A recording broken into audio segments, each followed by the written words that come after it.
बिहार विधानसभा चुनाव 2025 से पहले बिहार की सियासत में भूचाल मचा हुआ है।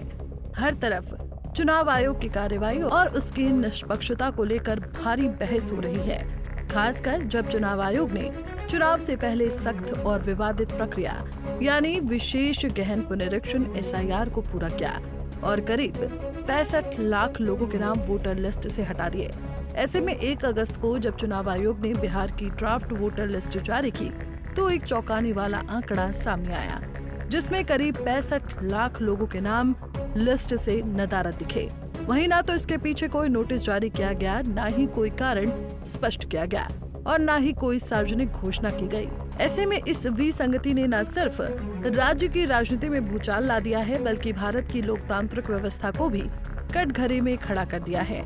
जहां अब ये मामला सुप्रीम कोर्ट तक पहुंच चुका है, जहां कोर्ट ने चुनाव आयोग से साफ शब्दों में पूछा है कि आखिर वो 65 लाख मतदाता कौन हैं? एक एक कर नाम बताओ। ऐसे में यहाँ सवाल उठता है कि क्या ये सिर्फ एक प्रशासनिक चूक है या फिर एक गहरी साजिश की शुरुआत? दरअसल बिहार में आगामी विधानसभा चुनाव से पहले शुरू हुई मतदाता विशेष गहन पुनरीक्षण प्रक्रिया ने एक बड़ा राजनीतिक और संवैधानिक सवाल खड़ा कर दिया है। जहां सवाल ये है कि आखिर वोटर लिस्ट से 65 लाख नाम क्यों और कैसे हटाए गए। ऐसे में इस मामले में अब सुप्रीम कोर्ट ने चुनाव आयोग को कड़ी फटकार लगाई है और 9 अगस्त तक विस्तृत जवाब मांगा है कि जिन लोगों के नाम हटाए गए हैं वो कौन है, ये स्पष्ट करें। हालांकि कोर्ट की ये सख्ती सिर्फ एक सूची को लेकर नहीं है, बल्कि भारत के लोकतंत्र की नींव मतदाता अधिकार पर मंडराते संभावित खतरे को लेकर है। आपको बता दें कि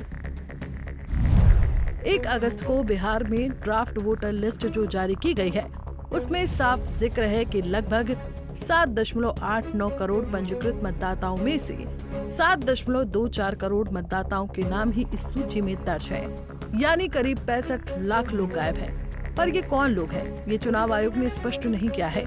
ऐसे में चुनाव आयोग के इस कदम पर सवाल उठ रहे हैं, जहां सवाल ये है कि क्या वो लोग मर चुके थे, क्या उनका पलायन हुआ, क्या तकनीकी या प्रशासनिक गलती हुई या फिर राजनीतिक मंशा के तहत कुछ समुदायों को जानबूझकर बाहर रखा गया। ऐसे में चुनाव आयोग के वोटर लिस्ट पुनरीक्षण के मामले में ADR ने सुप्रीम कोर्ट में याचिका दाखिल की, जहां इस संबंध में सुनवाई के दौरान सुप्रीम कोर्ट ने चुनाव आयोग पर शिकंजा कसा है।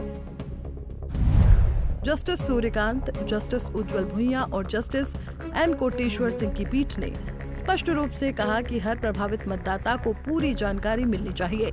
साथ ही चुनाव आयोग को निर्देश दिया गया कि जिन लोगों के नाम ड्राफ्ट से हटे हैं उनकी पहचान साझा करें। इसके साथ ही ये भी बताएं कि किस आधार पर नाम हटाया गया है।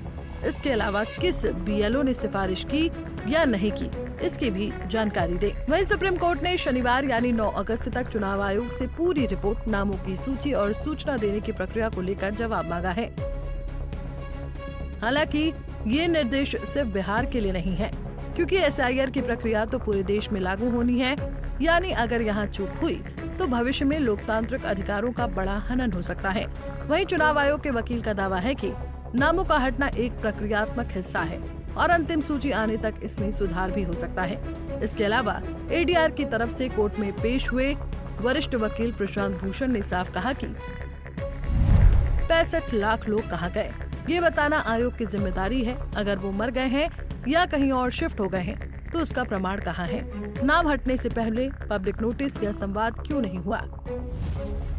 गौरतलब है कि बिहार जैसे राजनीतिक रूप से संवेदनशील राज्य में जहां हर चुनाव सामाजिक समीकरणों से तय होता है, वहां 65 लाख वोटरों का लापता होना कोई मामूली बात नहीं है। वहीं कई विपक्षी दलों ने पहले ही सवाल उठाए हैं कि कहीं ये चुनाव परिणामों को प्रभावित करने की कोशिश तो नहीं। ऐसे में आयोग की मौन स्थिति, पारदर्शिता की कमी और ड्राफ्ट में गड़बड़ियों ने ऐसे सवालों को और हवा दी है। जो अब ये मामला केवल आंकड़ों या फॉर्म जमा करने तक सीमित नहीं रहा, क्योंकि 65 लाख नाम सिर्फ संख्या नहीं है, बल्कि वो 65 लाख नागरिक हैं जिनके अधिकार, पहचान और भरोसे को बहाल करना लोकतंत्र की प्राथमिक जिम्मेदारी है। ऐसे में अब देखना ये होगा कि चुनाव आयोग सुप्रीम कोर्ट के सामने कितनी पारदर्शिता और ईमानदारी से खड़ा होता है। Bureau report, Punjab Kesari TV. हमसे जुड़े रहने के लिए हमारे YouTube चैनल को सब्सक्राइब करें और नई वीडियो की नोटिफिकेशन के लिए बेल आइकॉन को दबाएं।